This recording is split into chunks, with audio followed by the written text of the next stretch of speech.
Your son, he's gone. He was weak and foolish, like his father. So I destroyed him.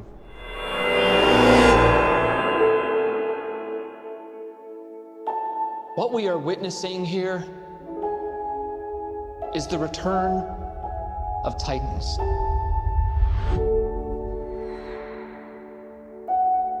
How many of these things are there?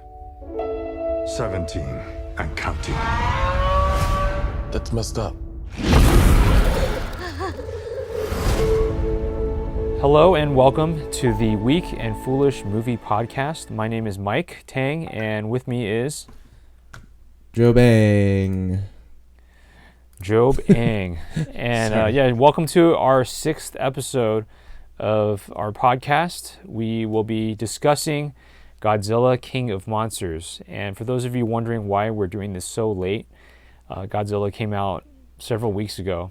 The reason why was because we both wanted to record it when it came out and when we had seen it, but Job was busy that week following the movie's release, and then I was also out of town the week after. And so this is really the first opportunity that we have to get to sit together and to kind of share our thoughts on this movie and to discuss it further. And I think this should be an interesting episode because this is the first time that we don't really see eye to eye on a movie. We typically agree on most movies, and this is the first one where I think Job enjoyed this movie a lot more than I did, and we'll be going over more more in depth on why. But first, today we're going to be experimenting with a new format. We'll still do a non-spoiler discussion first, where we talk about the movie, general impressions of it without spoiling it and going into too many details. And then we'll start our spoiler discussion. And instead of walking through beat by beat what happens in the movie and our thoughts on each part of the movie, we're just going to focus on 3 aspects of the film. In today's episode, we're going to just focus on the storytelling of Godzilla, King of Monsters. And then we'll talk about the characters in the movie. And then finally, the visual effects. These are the 3 areas that I think we could have the most spirited conversations about. Yes. So without further ado, we will start our non-spoiler discussion. Job, since you like the movie, I want you to share why, and just tell us what you enjoyed about this film. Yeah, slight correction. I actually loved this movie. As a fan of Godzilla since I was a kid, this was just about everything I wanted to see in a Godzilla movie. And let me just say, if you're not familiar with the old man in the suit style Toho Japanese Godzilla movies, they were bad movies. Most of them, most of them were pretty bad, really cheesy and stuff. Except for the original 1954 film, which was pretty dark and about the fallout of atomic warfare, is essentially what the metaphor for that film was. But as the franchise continued to make movies and drifted into the 60s and 70s, you saw a lot of campiness, a lot of real cheesy stuff. I mean, if you just search GIFs online and you'll see really funny Godzilla things. But with that being said, I was hoping from the follow-up to the 2014 legendary super grounded version of Godzilla, the American version, I was just looking for good fights, good visuals, and enough human drama to make this work. And I thought this film delivered on a lot of that. I wanted to see Godzilla in all his blue atomic breath firing glory, and I mean bringing in other classic monsters like King Ghidorah, Rodan, Mothra, all into one. Was like the Justice League of Toho monster movies. It was really amazing to see them all in their CGI glory, and these are just real general impressions. I'll go into more detail later because so a lot of why I liked it could be classified as spoilers. But generally, had a great time. I think I had to see it a couple more times to really enjoy it. The first time I saw it, there was just a lot going on, and it again, like kind of what I mentioned in the Endgame podcast. A lot of times we need to get past the hype of opening night, and we saw this on opening night, right? Yeah, we watched this on opening night, and yeah, to really get a hold of it, really understand what the movie's trying to do, and I think after seeing it 2 more times, I am officially in love with this movie. That is awesome. And I'm assuming you used your AMC Stubs A-list pass. I did for all 3 viewings of it, so I've made it worthwhile already for this month. Excuse me. Awesome.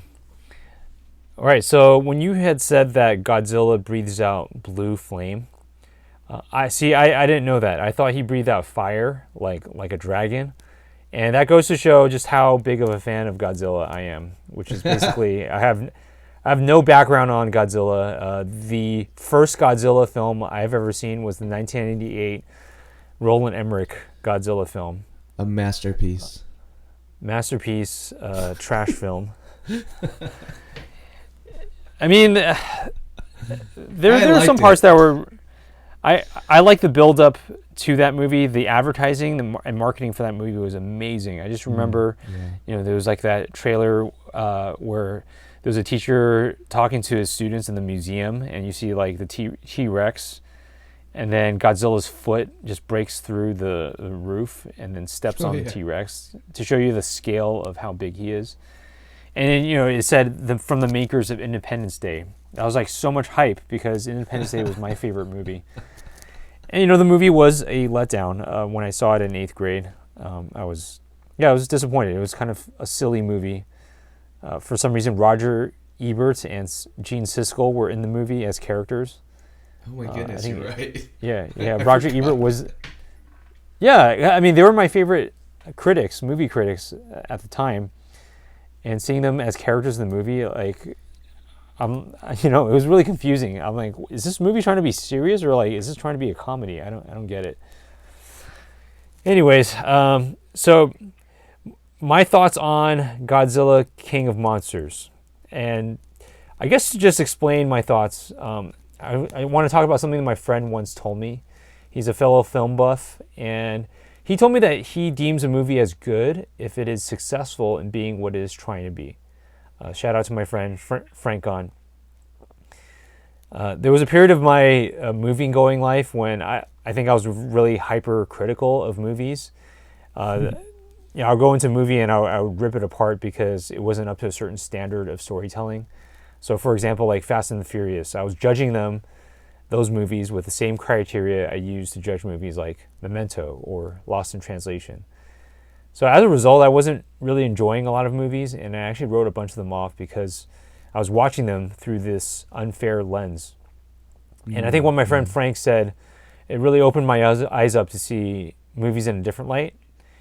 And instead of viewing them through all the same lens, I learned how to just adjust my criteria, how to adjust my lens according to, the genre of movie that I was watching. And I found that watching movies this way, it was very liberating. It helped me to appreciate what the artists were doing and to enjoy the movie for what it was trying to be. So with all that said, I came into Godzilla, King of Monsters through the lens of just a big freaking monster battle movie. I wanted to have fun, like you, with huge monsters smashing each other in the face. And I was very disappointed with the 2014 movie because it was super serious, and you spent so much time with these human characters that, I felt like we didn't get enough of what I think people go to these movies for, which is monster battles. I think King of Monsters, in some ways, it's good at what it's trying to do, and in some ways, it's really bad for the same reasons why the 2014 Godzilla kind of fell short to, I think, some people's expectations. King of Monsters, it does give us more monster battles in the first film. It's more fun. I think I had more stuff to root for. And they really emphasize the scale of these titans, which they call them in this movie, right? That's right. They're coming out of mountains, they're coming out of volcanoes. These are things that we already have a perception of being enormous and huge, and then these titans are just as big, if not bigger. So I thought that part was cool. Like they really fleshed that out, and they really gave us a sense of awe. I like the world building in this movie, the mythology. There's like a company called Monarch. Yes. That kind of was organization. that they're focused on these titans, studying these titans, and possibly harnessing their powers. And then they actually go into ancient civilizations in this film, and they talk about the worship of these titans. So all that stuff is really cool and interesting. And I felt like this is a necessary movie to actually bring the world that we know, the world that was established in the 2014 Godzilla, to bring that world into a world of these titans, where these monsters exist. And I think the main problem with this movie is actually the same. It has the same issues as the 2014 movie, which is that the human characters aren't super necessary. I understand what you're saying, that it has to ground the drama, and there has to be enough of a human element there to kind of have a story and to progress it forward. But I felt like the human characters in this movie are even more unnecessary than the first one. The central drama with the characters, I just didn't really buy it. I felt like it was weak in the face of what we as the audience actually want. I think there could have been another human angle that could have been explored instead. And I think that would have made a better film. But I'll get into that more in the spoiler section. Yeah. So, okay. I mean, just in summary, I think we did get more monster battles. We did get like more than just two, right? In the first one, it was just Godzilla and Muto. Was that his name? Yeah, the Muto. Yeah.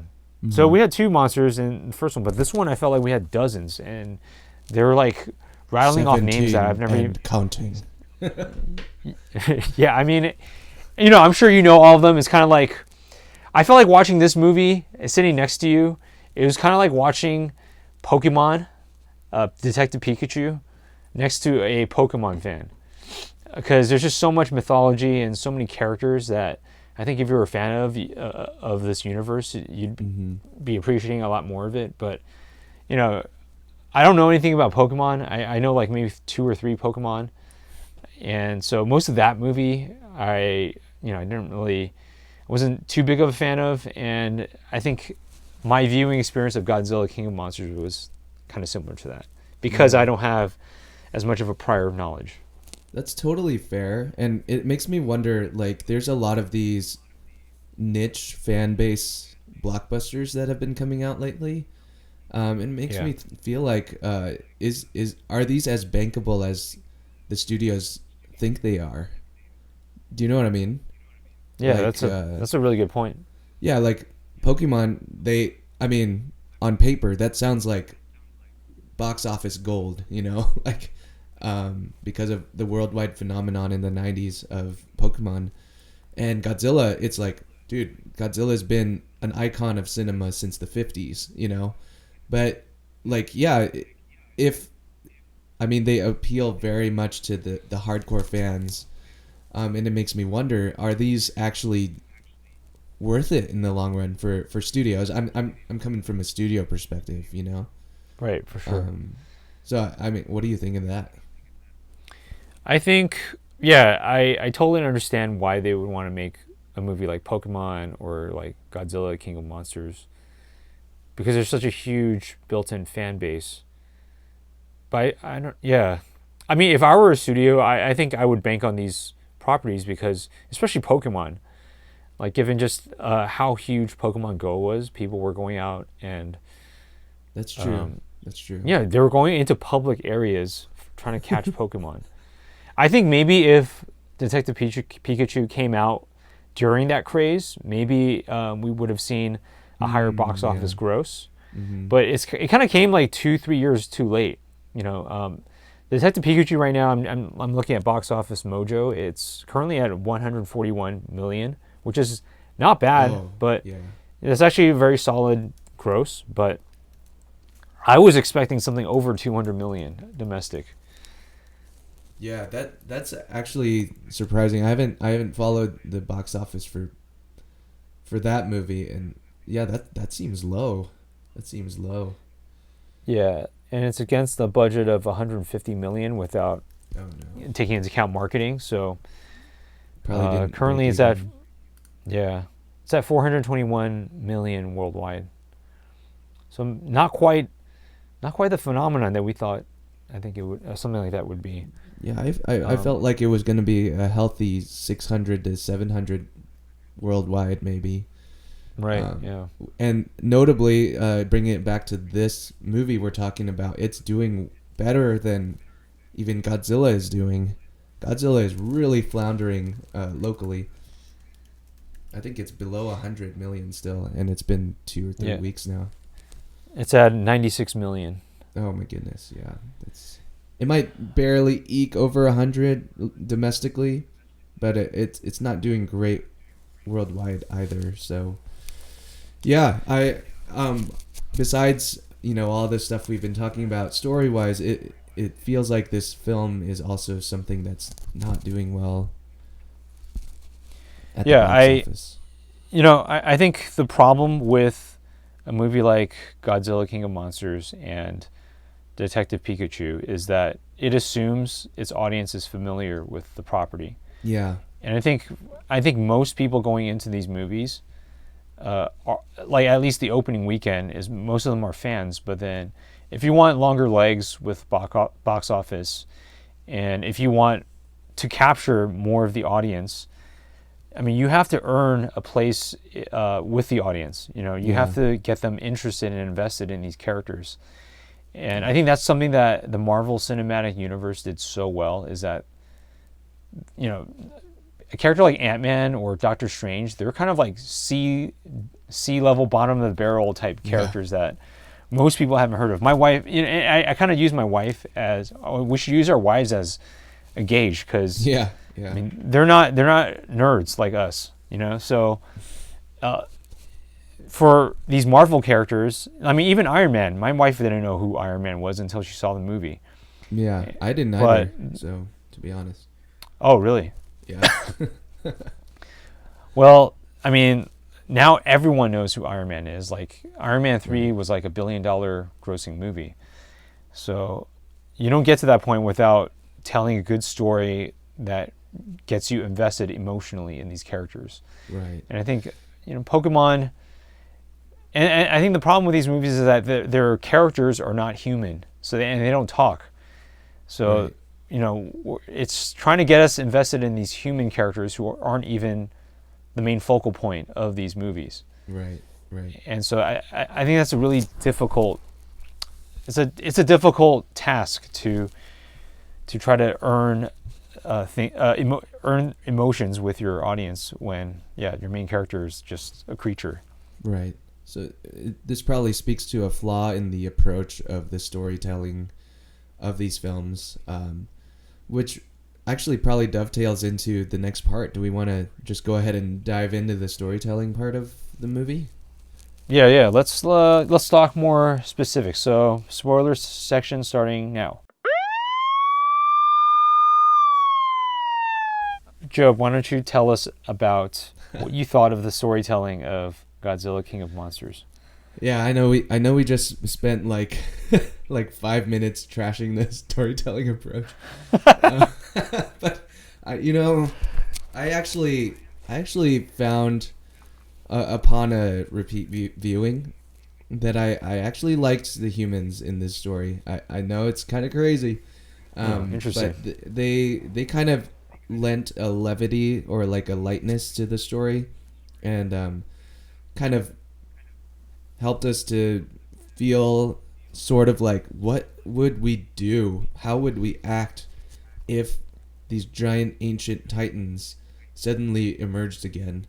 And I do think with something like Pacific Rim, or these just giant monster mash films, like you do need something to ground it.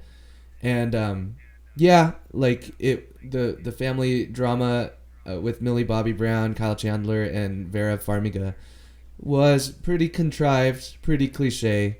Oh, they split apart over a disaster, and I mean, I'm not making light of real family drama, but it is something, a trope that we have seen in these films, like from Hollywood, over and over and over again. I do think it's fairly contrived. I do think, though, that the acting was enough to make me feel things, and like the bar for emotional emotional drama in a movie like Godzilla King of the Monsters is pretty low, and I think they did clear it in my opinion. I also read that the studio, or the director Mike Doherty, he had to cut a lot of the human moments because it was starting to get too much, if that makes sense. And if it was left in, would have helped us maybe to understand their motivations clearer. But for runtime's sake and for pacing's sake, I think they had to cut a lot of it out. I do wish, I mean, this is the same in all movies. I do wish we got to see that. Maybe we will.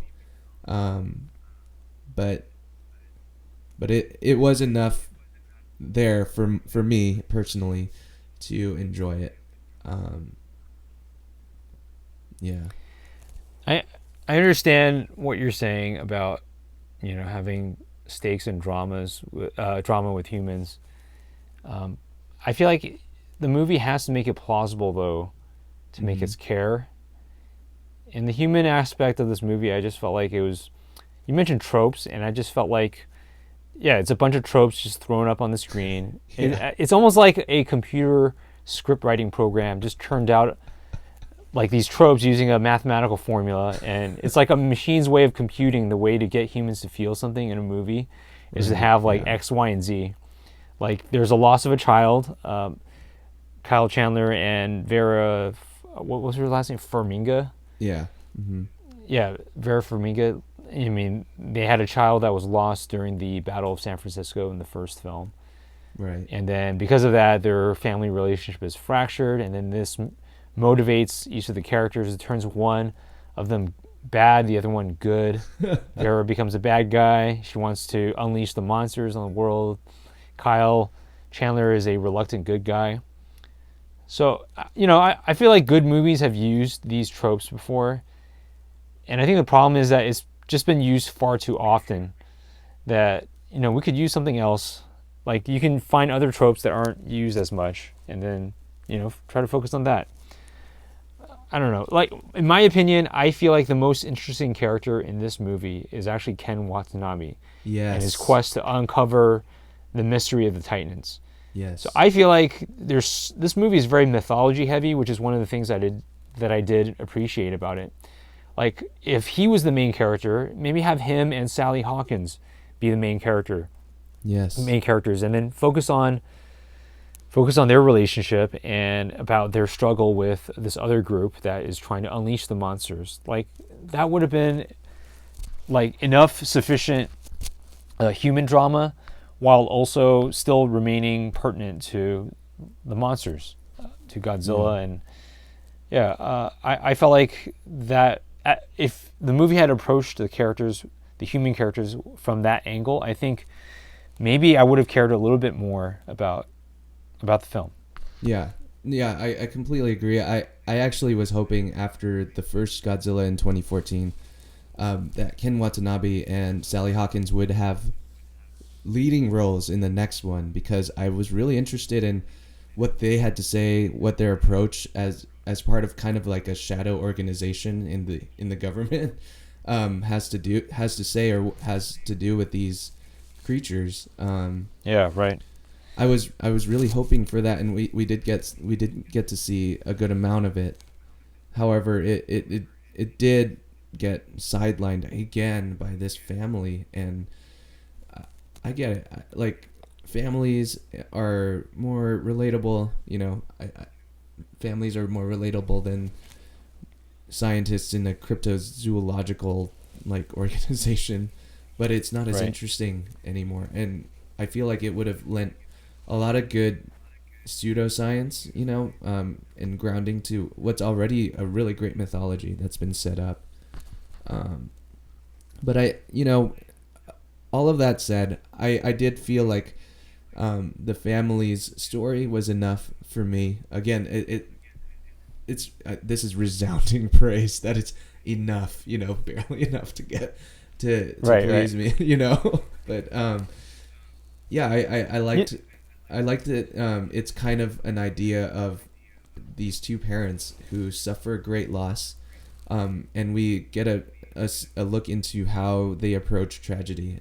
It's like mirror opposites, where Mark, who's the dad, he handles it by running away, which, it's the wrong response, but it's the one that happens a lot, especially with men in these movies.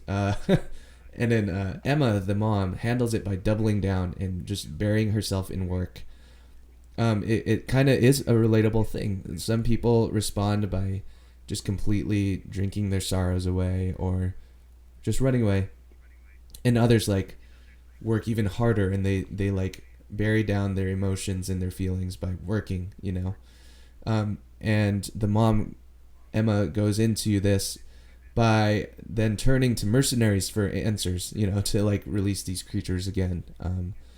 But then one of the big themes of these movies is the idea that nature is beyond our control. So it's kind of interesting to see like humans approaching it first in we got to release them and let them live amongst us. But then in the end, the approach to get to releasing these animals is to control them again. It's to be like, I'm going to release them one at a time, and then they're going to slowly but surely bring the ecosystem of Earth back into balance, and in the end it fails again. So it's very Jurassic Park, it's very Pacific Rim, but I did find enough in that story to be interested, to see like, the different approaches to disaster, I suppose. Yeah, that's a very interesting approach to understanding and interpreting the film. I see that you've put a lot of thought into this, and I think you're making it sound a lot deeper than you're definitely making it sound a lot deeper than I think the movie actually is. But that's cool, and I call into as you were, Mr. High-minded filmmaker. Yes. Vera Farmiga, I feel like she is like Thanos, right? She just wants to eliminate large size of the human population because of what we're doing to the planet. Yeah, and she had that ready-made montage of Earth, like the time lapses of Earth collapsing into. Maybe she should just team up with Thanos so they can actually beat the Avengers. Yeah. I half expected Thanos to show up and go like, very good, my child. And just take the film over from there. But what did it cost? Everything. Just like Anthony Davis. Anyway, we're going. Are we becoming a sports podcast now? Yes. First we were a Pokemon podcast, and then sports now. Lakers podcast. With Alan Slewa. Yes. All right. Anyways, just listening to you talk about this movie and just how joyful you sound, it kind of reminds me of when we watched Mortal Kombat, the 1995 Mortal Kombat movie. Oh man, yes. I think there's just childhood nostalgia built into these properties for us. Mm-hmm. Yeah. And Mortal Kombat is not a great film, objectively speaking, but subjectively, it is the greatest video game movie ever made. It's so good. Right from the opening credits, when you hear the Mortal Kombat song, come on. I mean, if you grew up with Mortal Kombat, like that is the opening sequence that you want to see. Yeah. And I remember as a kid, I was just psyched out of my mind. Anytime one of the characters shows up, like Liu Kang fights Sub-Zero, or like Reptile shows up and Liu Kang. Liu Kang was my favorite Mortal Kombat character, so when he was beating the crap out of all these other ninja characters, which were my brother's favorite characters, Yes. it was really fun. See, yeah, this is actually probably okay. So I'm getting the opposite feeling now, where I grew up not being allowed to watch my older cousins play Mortal Kombat because of all the blood and guts and stuff. So I don't have any of that. So when we watched it, you and our friend Luke Galan were stoked out of your minds, and I was just kind of like, "What? This is terrible. This is really bad. This is all bad." So I could see, there's a huge part of nostalgia to play in stuff like this. Right, and I think it depends. You have to know the property. You have to know the franchise in order to be able to enjoy the movies, I feel like. See, that the difference is, I would say this is not a bad movie though. I didn't think it was terribly done. I thought it was competently crafted and put together. The storytelling maybe was a little cliche, but could it be that was by design even? You know what I mean? Yeah. Yeah. I think, between the two of us, I'm probably, I'm not as enthusiastic about the storytelling and the characters in this film. Yeah, that's true. I think it's an okay movie. It's not a bad movie. Okay. And it's not a great movie either. Yeah. That's totally fair. Yeah, I recently saw a film called Dark Phoenix, which hopefully you get to watch, and we get to discuss it in a future podcast. And I think it's worth discussing. But I think that movie I would put this movie Godzilla on the same plane as Dark Phoenix. It's not terrible. It's not great. But I'm really glad that you were able to find so much in this film that. And that you were able to enjoy it. There are so many moments where you were squealing and you were talking to your brother a lot, because I know you guys grew up with it, and so it actually made me happy to see how happy you guys were watching it. I just had no idea what was going on. Yeah, that's totally fair. And also, to be fair, we weren't squealing over how great Kyle Chandler's descent into darkness was. We were cheering about the monsters, and that's what this film is really about.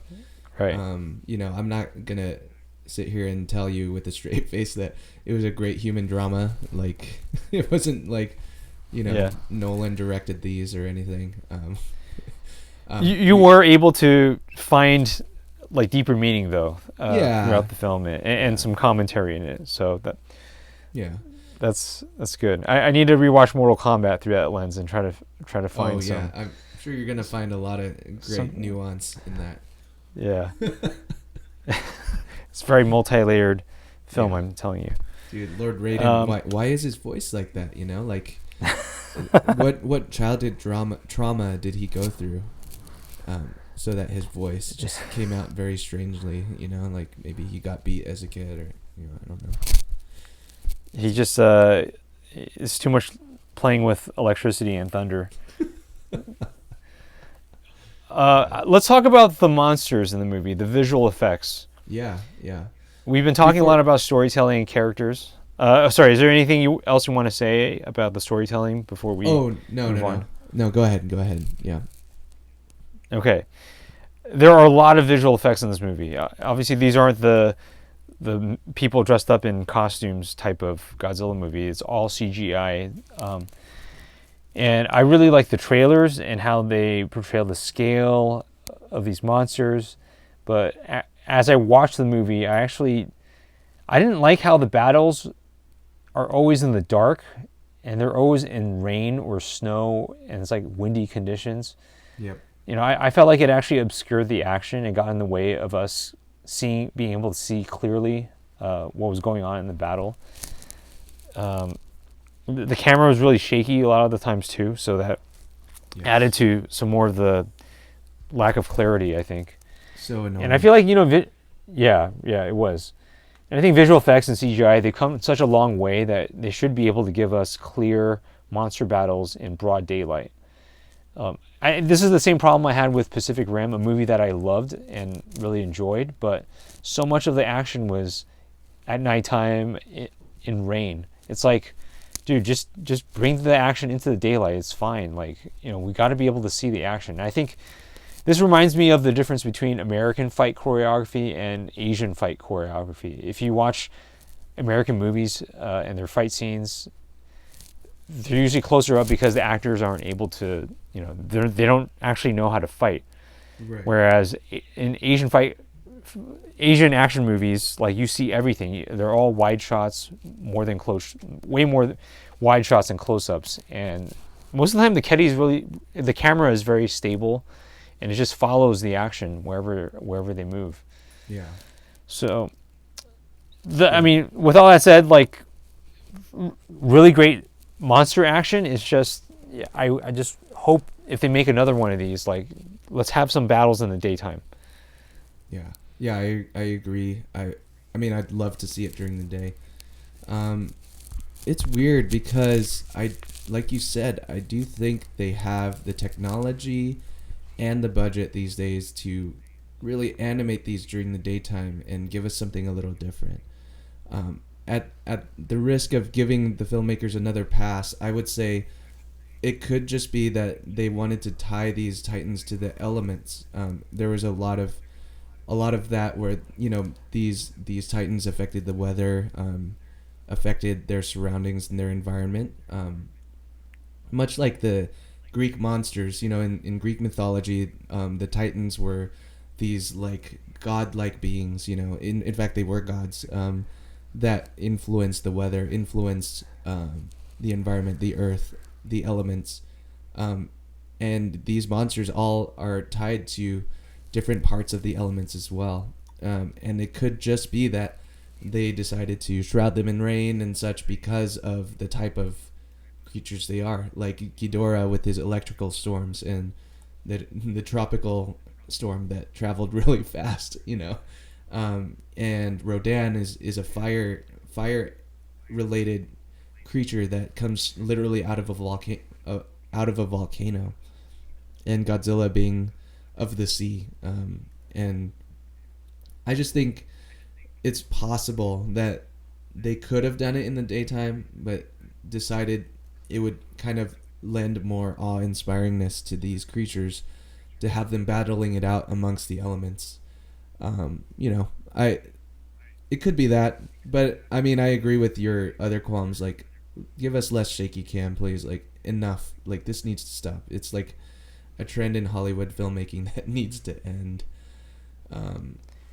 It's usually because seen wider angles, seen more of them. Yeah.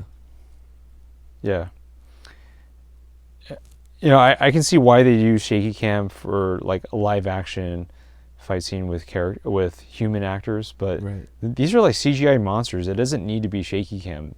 Yeah, it's not like it's animating. A documentary, like right.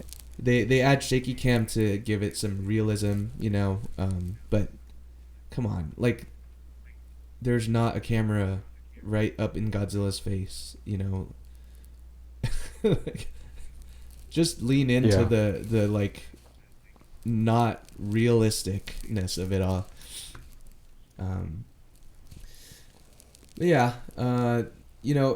I do think these creatures were portrayed really well, though. I think the animation was pretty great. I was so happy to see them in this form in 2019. Again, growing up with them as like rubber-suited humans, seeing them like this was just otherworldly, and it explains all of the squealing, in the theater. And there were so many Easter eggs. I could go into so many of those if we do want to make some time for that, but you're the Super Godzilla fan here. My thoughts are, I never thought that I would hear someone draw so much meaning and depth from this movie. But then, here we are.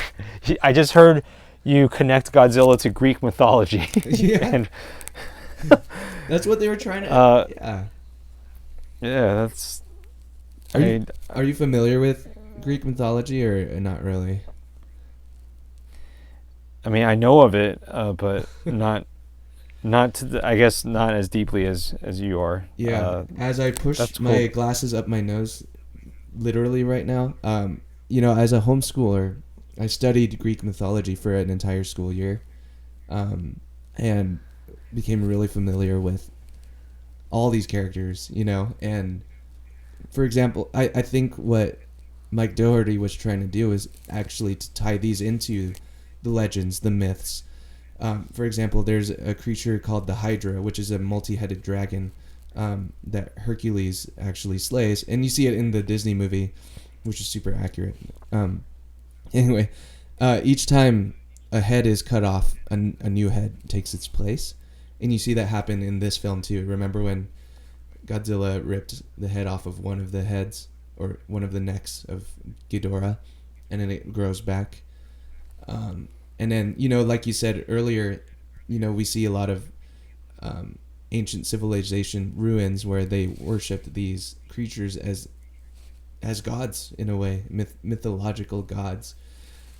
So I don't think it's quite a stretch where I'm going with that.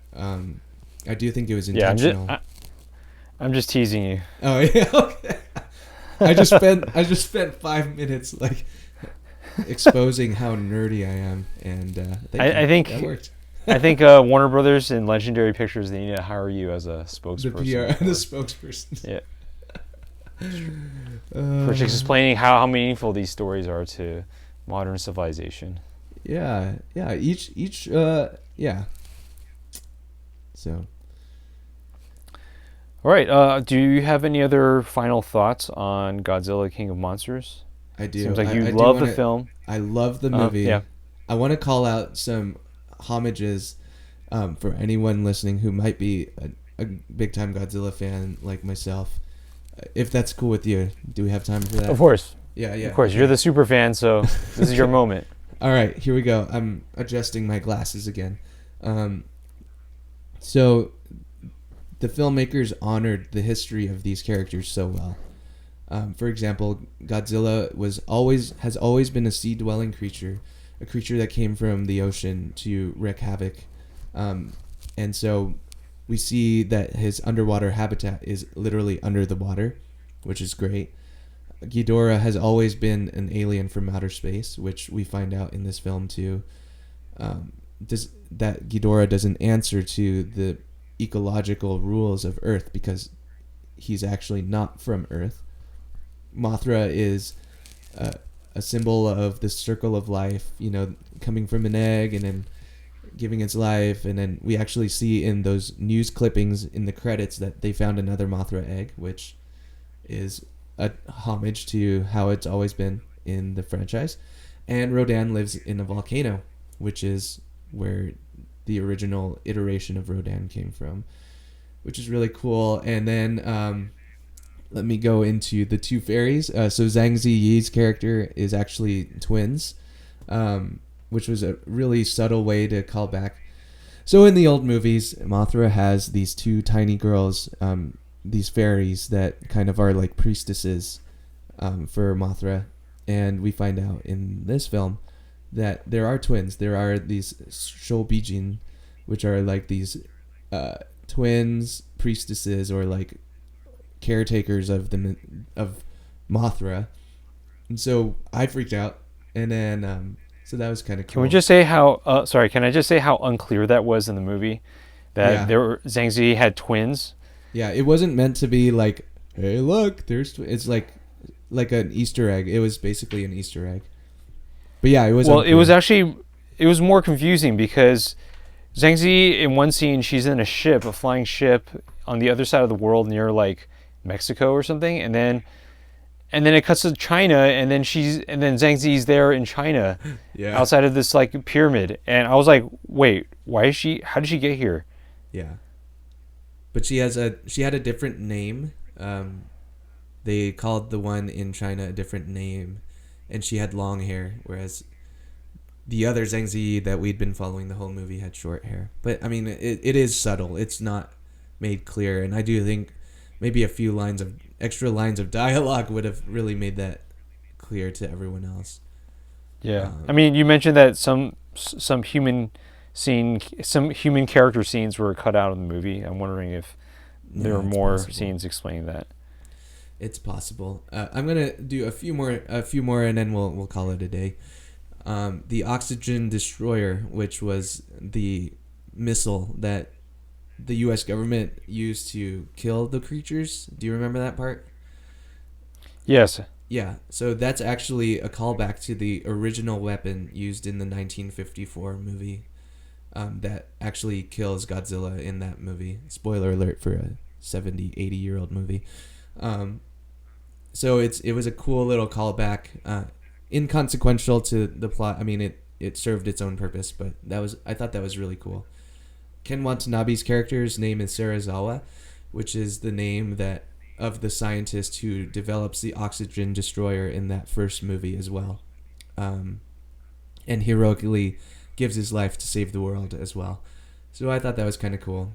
And then how Godzilla goes thermonuclear and starts to burn is also a callback to Godzilla versus Destroya. And it's a movie in the 90s where he kind of combusts from the inside. And I thought it was really wonderfully executed in this film. And lastly, I would just call to like a bunch of the sounds. I mean, they mixed in a lot of classic sounds, a lot of classic roars, and I thought that was really pleasant too. So there's a lot of other things, little things that I think I missed, but I thought I'd give those a shout out since we're here. So thank you for attending my TED Talk, everyone. Did you look that up online, or did you know all these little Easter eggs? All of these things I'm mentioning, I caught in watching the film. Wow. Yeah. So I will never question your love and fandom of Godzilla ever again. Yeah. I don't think I've ever I've never questioned it, but yeah, no one should ever question it. Yeah, there were a few things that the director on Twitter like pointed out that I was like, oh, whoa, but I'm not going to call that out here. So these are just things that like immediately popped out, and that's why I kind of like was really excited in the theater. That's awesome. Well, I'm genuinely happy that you enjoyed it so much, and I hope that these movies get better if they continue to make more. I know they are. Godzilla versus Kong, right? That's the next right. one. Yeah. Yeah, I definitely see the next one. It was entertaining enough for me to want to see more. But just I hope they would at least address, at the very least, the human characters and the battle scenes. Just bring it into the daylight and just give us human characters that we actually can care for. They can do daylight. Remember, did you watch Kong Skull Island, the one that came before this? Yes, I did. Yeah, those were daytime shots. Yeah. So they can definitely do it. They should. Right. So Legendary, I mean, you heard us. You better do it. Yeah. Daytime fights. I mean, even Pacific Rim to Pacific Rim Uprising, I mean, I think you could see the difference too. The second one took place, they had fight scenes in the daytime, and I thought it was cool. It was entertaining, fun to watch. Yeah. Yeah. All right. Well, I think we'll just wrap it up here. Thank you all for listening to the 6th episode of the Weak and Foolish podcast.